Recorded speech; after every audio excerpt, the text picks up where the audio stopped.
बजे हैं। नमस्कार, मैं हूं राशिद, देख रहे हैं आप इनसाइड स्टोरी। बड़ी खबर सबसे पहले, पठानकोट हमले में अब तक का सबसे चौंकाने वाला खुलासा हुआ है। खबर आ रही है कि एसपी सलविंदर सिंह की गाड़ी में एक चौथा शख्स भी था। अब तक एसपी और उसके साथ के कुल 3 लोगों के होने की बात कही जा रही थी। देखिए, एसपी सलविंदर सिंह पर उठे 5 बड़े सवाल।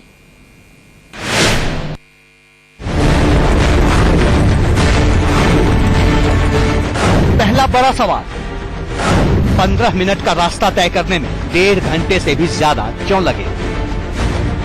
एसपी सलविंदर सिंह का दावा है कि वो रात 9 बजे पीर बाबा की मजार पर पहुंचे। आधे घंटे बाद वो वहां से निकल गए। कौलिया मोड़ के पास जहां उनकी गाड़ी को आतंकियों ने अगवा किया, वहां तक जाने में 15 से 20 मिनट लगते हैं। यानी एसपी को करीब 9:45 बजे तक वहां पहुंच जाना चाहिए था। लेकिन एसपी के मुताबिक उनकी गाड़ी 11:30 बजे अगवा की गई। आखिर 1.5 घंटे से ज्यादा समय तक एसपी क्या करते रहे? दरगाह के सेवक और एसपी के अब तक के बयान सुनिए। सोमराज, उस रात की पूरी घटना बताइए। कितने बजे एसपी साहब अपने दोस्त और आपके जो मौसा हैं, जो कुक हैं, वो उनके साथ पहुंचे?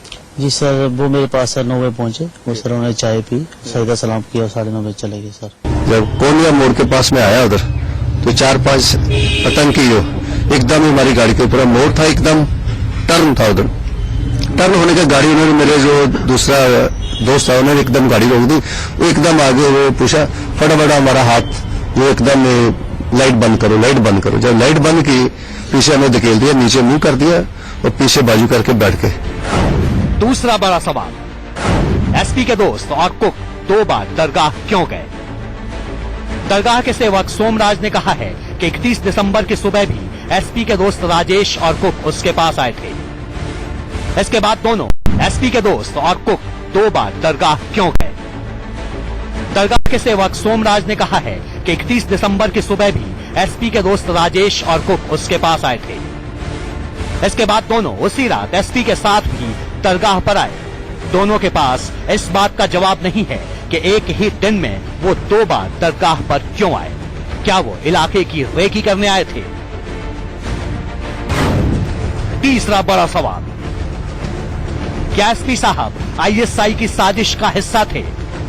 एनआईए ने एसपी सलविंदर सिंह से उन तमाम जगहों पर ले जाकर पूछताछ की जहां 31 दिसंबर की रात वो गए थे, जहां से आतंकियों ने उनकी गाड़ी को अगवा किया और जिन घरों के दरवाजे उन्होंने आतंकियों के चंगुल से छूटने के बाद खटखटाए थे। इस रिक्रिएशन के दौरान जो बातें सामने आई हैं, उससे ऐसा शक हो रहा है कि कहीं एसपी साहब ने ही आतंकियों को अपनी गाड़ी से ड्रॉप तो नहीं किया। चौथा बड़ा सवाल, एसपी साहब ने आतंकियों का मुकाबला क्यों नहीं किया? सलविंदर सिंह जब आतंकियों के चंगुल से जिंदा बचकर आ गए तो सबको हैरानी हुई। फिर किसी बंधक को जिंदा नहीं छोड़ते। उसी रात उन्होंने इनोवा गाड़ी के ड्राइवर एकाग्र सिंह की गला रेत कर हत्या कर दी थी। फिर सलविंदर सिंह जिंदा कैसे बच निकले? यही नहीं, जब आतंकियों से मुकाबला करते हुए देश के 7 सपूत शहीद हो गए, तो फिर एक जिले में सुरक्षा की जिम्मेदारी संभालने वाले सलविंदर अपना फर्ज कैसे भूल गए? क्यों उन्होंने आतंकियों से मुकाबले की कोशिश तक नहीं की? रात के समय सुनसान और अनजान रास्ते पर पहली बार निकलने वाले एसपी साहब ने अपने साथ एक भी गनमैन क्यों नहीं लिया?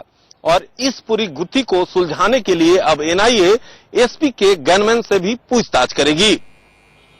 कैमरामैन गंगा के साथ राकेश कुमार सिंह, इंडिया न्यूज, दिल्ली। सवाल सिर्फ एसपी पर ही नहीं, पठानकोट ऑपरेशन को जिस तरीके से अंजाम दिया गया उस पर भी उठने लगे हैं। सबसे बड़ा सवाल यह उठा कि 2008 के मुंबई हमले से एक सबक क्यों नहीं सीखा गया? पठानकोट में भी एक साथ कई फोर्सेस की तैनाती क्यों की गई, जिससे कमांड की समस्या खड़ी हो गई? एनएसजी, डीएससी और वायुसेना के गरुड़ स्पेशल फोर्स जैसी 3 फोर्सेस की तैनाती बिना किसी एक कमांड के क्यों की गई? सेना को ऐसे ऑपरेशन का लंबा अनुभव है, लेकिन पठानकोट में मौजूद 50,000 सेना के जवानों की मौजूदगी को नजरअंदाज क्यों किया गया? सेना प्रमुख से महज 50 से 60 फौजियों की टुकड़ी ऑपरेशन के बैकअप के लिए क्यों मांगी गई? यह भी बड़ा सवाल है। अगला जो बड़ा सवाल उठता है, 150 एनएसजी कमांडोज को मानेसर से एयरलिफ्ट कर अनजान इलाके में लड़ने क्यों भेजा गया?